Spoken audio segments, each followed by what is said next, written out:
Jammu Kashmir service selection board लगातार सुर्खियां बटोरती जा रही है, चाहे वो कारण पॉजिटिव हो या नेगेटिव हो। नमस्कार, मैं हूं विवेक सूरी और आप देख रहे हैं हिमालयन मेल। जम्मू कश्मीर में इसमें कोई दो राय नहीं है कि आबादी का बेशतर हिस्सा भारतवर्ष की तरह युवा है और यहां पर भी जो युवा है सरकारी नौकरियों की तरह आस लगाकर बैठे हैं और यही कारण है कि Jammu Kashmir service selection board लगातार इस तरह के रिक्रूटमेंट निकालती रहती है। अभी हाल ही में एक कंट्रोवर्शियल रिक्रूटमेंट सामने आई थी। नायब तहसीलदार की अगर बात करें तो 75 पोस्टों की यही रिक्रूटमेंट सामने आई थी और इसको लेकर यह माना जा रहा है कि Jammu Kashmir service selection board ने खाली जो आवेदन के लिए जिन्होंने बच्चों ने जो अप्लाई किया था उसके एवज में जो फीस ली गई थी उसके जो डाटा है चौंकाने वाले हैं। जेकेएसएसबी ने लगभग 6 करोड़ 43 लाख रुपए इन 75 पोस्टों के लिए जो एप्लीकेंट्स ने फीस जमा की थी फॉर्म के साथ वो वसूल की है। अपने आप में एक बहुत बड़ा अमाउंट। और ये खुलासा हुआ है रमन कुमार शर्मा जो जाने माने एक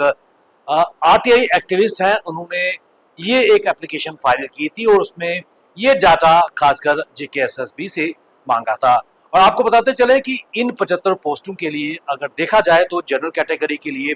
जिन बच्चों ने अप्लाई करना था उसके लिए 600 रुपये फीस थी और जो रिजर्व कैटेगरी थी उनके लिए 500 रुपये फीस मुकर्रर की गई थी। और रफली ये माना जा रहा है कि लगभग 1 लाख बच्चों ने सिर्फ 75 वैकेंसीज के लिए अप्लाई किया है, जो ये दर्शा रहा है कि जम्मू कश्मीर में जो बेरोजगारी की दर है या अनएम्प्लॉयमेंट की जो दर है कितनी ज्यादा बढ़ती हुई नजर आई है। और सिर्फ 75 नायब तहसीलदार की वैकेंसी के लिए लगभग 1 लाख के आसपास एप्लीकेंट्स ने अप्लाई किया है। क्योंकि रमन कुमार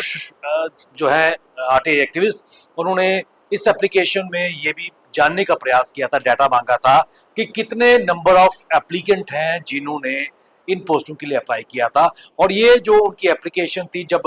कैट की तरफ से इसको डेफर किया गया था क्योंकि उर्दू ओनली का जो क्लास था उसके बाद संज्ञान कैट ने लिया था और उसके बाद इसको भी रोका गया है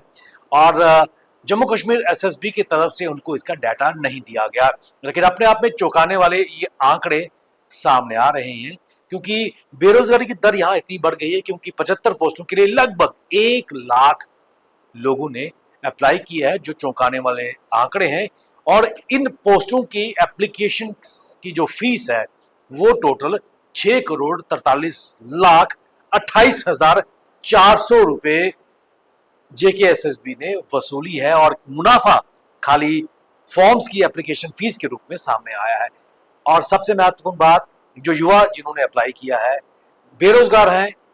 पैसे उनके पास है या नहीं है लेकिन फीस उनको निकालनी पड़ेगी। अपने आप में अगर बात करें तो